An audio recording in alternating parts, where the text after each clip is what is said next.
miei cari amici, in particolare i miei cari amici genitori, voglio condividere con voi questo piccolissimo video che parla dell'obesità, argomento direi molto interessante per noi che abbiamo la responsabilità della crescita dei nostri figli. Il video parla in realtà di una situazione americana, ma come ben sappiamo questa realtà ci è molto vicina e ci raggiunge molto frettolosamente, e quindi ritengo sia importante guardare insieme e comprendere quanto sia pericoloso questo argomento dell'obesità. Ciao a tutti e buona visione.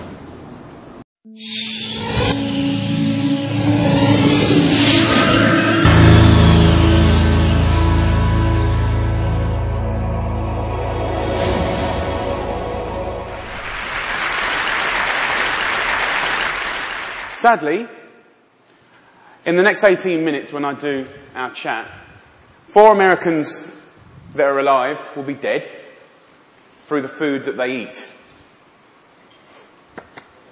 My name's Jamie Oliver. I'm 34 years old. I'm from Essex in England. And for the last 7 years I've worked fairly tirelessly to save lives in my own way. I'm not a doctor. I'm a chef. I don't have expensive equipment or medicine. I use information, education. I profoundly believe that the power of food has a primal place in our homes that binds us to the best bits of life. We have an awful, awful reality right now. America, you're at the top of your game. This is one of the most unhealthy countries in the world. We, the adults of the last 4 generations, have blessed our children with the destiny of a shorter lifespan than their own parents.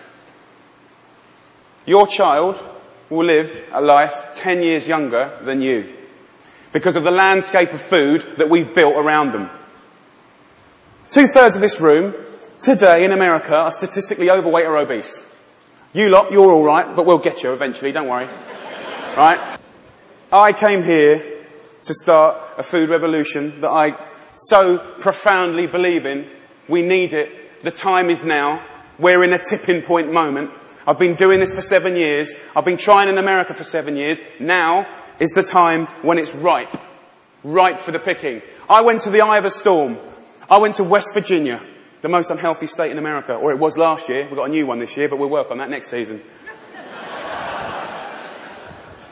Huntington, West Virginia, beautiful town. I wanted to put heart and soul and people, your public, around the statistics that we've become so used to. I want to introduce you to some of the people that I care about. Your public, your children. I want to show a picture of my friend Brittany. She's 16 years old. She's got 6 years to live because of the food that she's eaten. She's the 3rd generation of Americans that hasn't grown up in a food environment where they've been taught to cook at home or in school, or her mum, or her mum's mum. She has 6 years to live. She's eating her liver to death. Stacey, the Edwards family. This is a normal family, guys. Stacey does her best, but she's 3rd generation as well. She was never taught to cook at home or at school. The family's obese. Justin here, 12 years old. He's 350 pounds. He gets bullied, for God's sake. The daughter there, Katie, she's 4 years old. She's obese before she even gets to primary school. Marissa, she's all right. She's one of your lot. But you know what? Her father, who was obese, died in her arms. And then the second most important man in her life, her uncle, died of obesity. And now her stepdad is obese. Okay, I see it as a triangle, okay? This is our landscape of food. I need you to understand it. You've probably heard all this before, but let's just go back over it. Over the last 30 years, what's happened that's ripped the heart out of this country? Let's be frank and honest. Well, modern day life. Let's start with the main street. Fast food has taken over the whole country. We know that. The big brands are some of the most important powers, powerful powers in this country. Supermarkets as well. Big companies Big companies. 30 years ago, most of the food was largely local and largely fresh. Now, it's largely processed and full of all sorts of additives, extra ingredients, and you know the rest of the story. Portion size is obviously a massive, massive problem. Labelling is a massive problem. The labelling in this country is a disgrace. They want to self-police themselves. The industry want to self-police themselves. What, in this current climate? They don't deserve it. How can you say something is low fat when it's full of so much sugar? Home. The biggest problem with the home is that used to be the heart of passing on food culture, what made our society. That ain't happening anymore. And you know what, as we go to work and as life changes and as life always evolves, we kind of have to look at it holistically, step back for a moment and readdress the balance. It ain't happening, hasn't happened for 30 years, okay? I want to show you a situation that is very normal right now, the Edwards family. Let's have a talk. This stuff goes through you and your family's body every week. And I need you to know that this is going to kill your children early. How are you feeling? I'm just feeling really sad and depressed right now. That, I want my kids to succeed in life, and this isn't going to get them there. But I'm killing them. Yes, you are. You are. But we can stop that. Normal. Let's get on schools. Something that I'm fairly much a specialist in. 10% of what we spend on healthcare, as I said earlier, is on obesity, and it's going to double. We're not teaching our kids. There's no statutory right to teach kids about food, elementary or secondary school, okay? We don't teach kids about food, right? And this is a little clip from an elementary school, which is very common in England. Who knows what this is? Potatoes. Potato? So you think these are potatoes? Do you know what that is? Do you know what that is? Broccoli. What about this? Our good old friend. Do you know what this is, honey? Celery. No. What do you think it is, darling? Onion. Onion, no. Immediately you get a really clear sense of, do the kids know anything about where food comes from? Who knows what that is? Pear. What do you think this is? I don't know. If the kids don't know what stuff is, then they will never eat it. Normal. England and America. England and America. Guess what fixed that? Guess what fixed that? 2 one-hour sessions. We've got to start teaching our kids about food in schools, period.